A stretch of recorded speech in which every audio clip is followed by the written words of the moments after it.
I'm refilling the activity kits. This is one of my favorite videos to do, you guys, where I take these activity kits that I use with my kids when they're bored and I fill them with a whole bunch of new things. So in today's video, I'm going to show you what I'm putting inside this month. Hey you guys, it's Christina from the Purple Alphabet. You guys love these videos, at least that's what you tell me. So you can get some ideas and inspirations on what you can include in your activity kits with your kids. About every month or so, I go through these and make a video about what I'm putting inside of mine. My kids are 7 and 8, almost 9, so we're a little bit older than some of the videos I've done before in the past. If you have younger kids, toddlers, preschoolers, definitely go and watch my past videos. I'll put them up here in the corner so you can go take a look. They might be old videos, but all the information in them are still really good. So I encourage you to go watch those after you watch this video. Also, I have an Amazon affiliate store if you want to get more ideas there. I put all of my favorites in the Amazon store.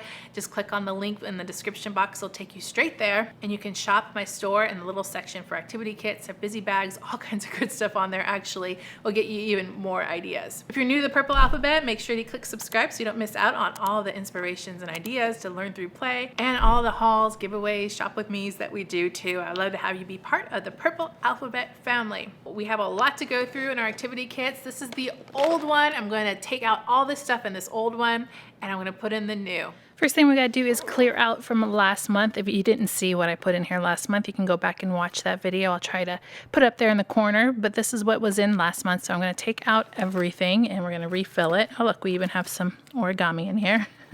These little things were a hit. I usually kind of talk about what we used. That was a hit. This one is always a hit. We played this several times and even took it with us other places. We didn't get to play this game, so I'll put that away for later. This was a hit and played with. These are the Safari LTD tubes. This was the Space Explorer set. I just know my daughter had interest in this and would love to play with it some more, so she did play with that. This was definitely played with. It was the Lakeshore Learning Making Sentences kit, and they made several sentences out of this.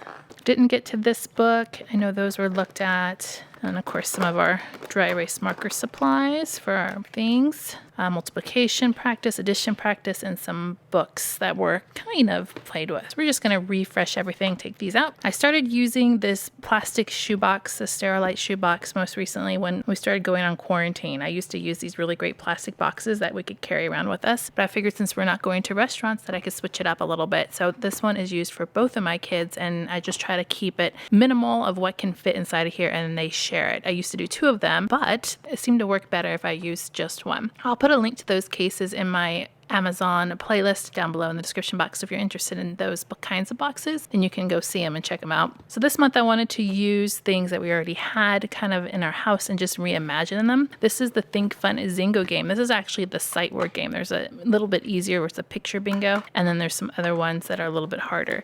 So I'm going to reimagine this game, and I always like to encourage you guys to kind of see what you have and see how you can change them into something else. So traditionally this is like a bingo game. So you just slide this little marker here. Whoops. 2 are supposed to come out, and then you play it like bingo. You know, find the sheet on your bingo card, and there's all these different bingo cards in here, and then all of the, oh, that's why it's a little bit haphazard. All the little chips are inside this little holder, and they just love moving this little holder back and forth to get a new chip. I'm actually not going to use this as its intended purpose. We're not even going to use this.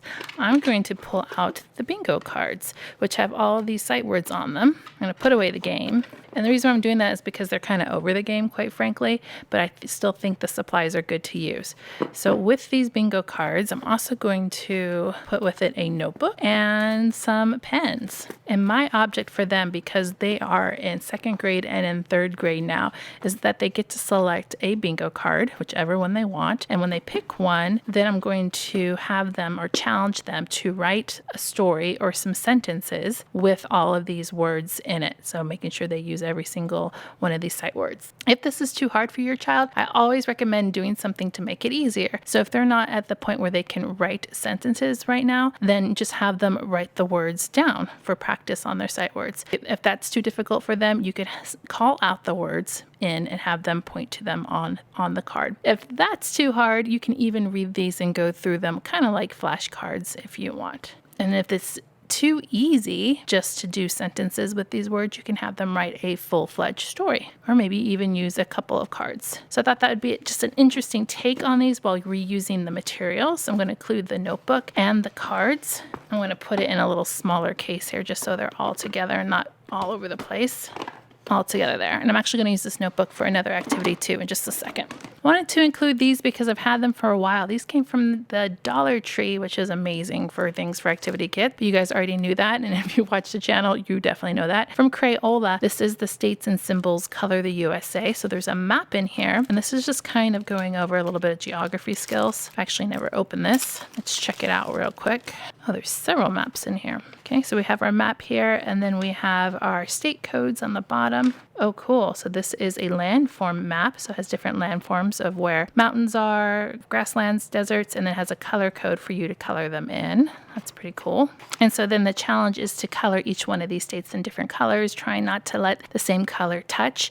And then you can also talk about kind of the state codes and the abbreviations, where things are. You can do several things with this, but I think for now we're just going to work on coloring that. And I didn't realize that they came 5 to a set. That's actually a pretty good deal. I'm only going to need to put 1 in there. Oh yeah, it does say 6 right inside. Should have read that, you guys. All right, so we got state coloring and topography. I do always like to include some games that they can play together. This is one of my favorites. It's Spotted Junior. There's so many different ones of these Spotted games, but you are doing some visual processing here and trying to find matches onto cards, and you call it out and you're the winner. I really think this is a great game for kids because it really causes them to look and to see all of those differences and to take in all the information, which is great for everything that we do. So the Spotted is a fantastic game. If you guys have tried this, let me know. This is the junior one for animals. They have all kinds of different themes. So we haven't played this in a while, so I'm excited to add it back in. And then I also thought it'd be fun to bring back our hangman game. This is also a great travel game because it's all magnetic. So we have our little hangman in here and our letters, and you just put the words and you play, and they're all magnetic pieces. So you don't, well, almost magnetic, huh? They're all magnetic pieces,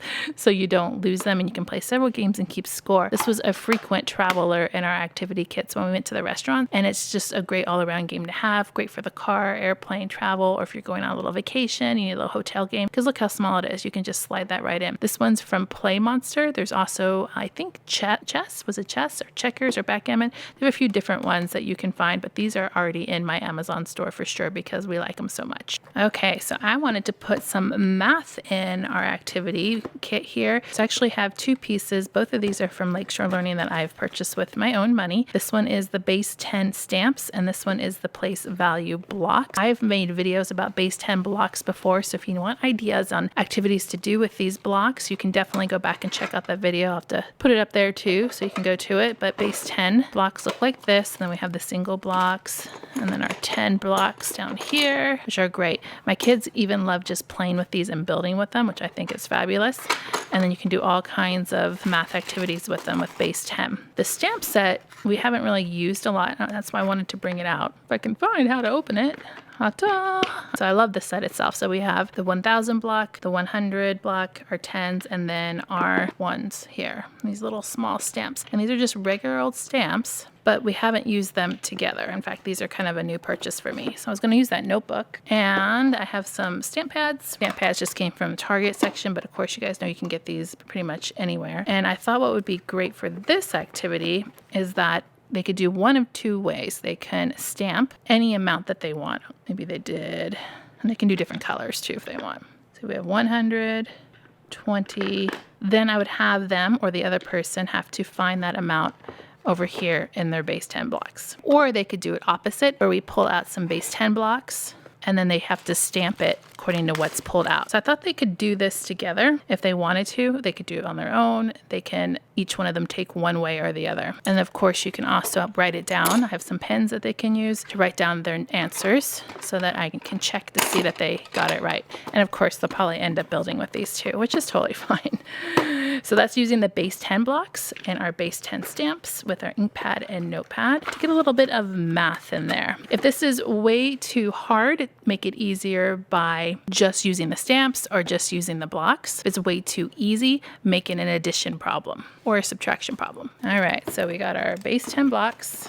They're gonna fit, and our stamps and our stamp pads. Almost done, guys. Got a couple more things. If you watched my Dollar Tree toy test video, you found this little marble maze in there, and I gave it a thumbs up. There's a little marble in here that you run the marble maze with. Marble maze. Oh, didn't win. To see if you can get all the way to the end. A lot of dexterity in this. My kids been playing with it ever since I made this video, so I'm going to include that in our box too. And then also, one last fun October-ish thing are the Reimagined ink books. These come from the Target dollar section, which I haven't done a video on, but I probably will soon. So there's two different ones that I have here. This one has a little skeleton. This one has a little witch on it. And they're just little activities that use the marker to magically reveal. This will keep them entertained for like 15 to 30 minutes depending on the level of the game, but it's something fun and something Halloween fall themed, and I thought that would be a great component to put in here because I usually try to put something sensory or something artistic in there, so that would kind of fit that. So there we go. We have our activity kit ready to go. Let me know what you thought of my finds, and if you have something that I need to know about that needs to go in these kits, please tell me down below in the comments because you guys have the best ideas. Plus, I want others to be able to see what you have to say too. Make sure to click subscribe to see more videos like this and give me a thumbs up to show your love.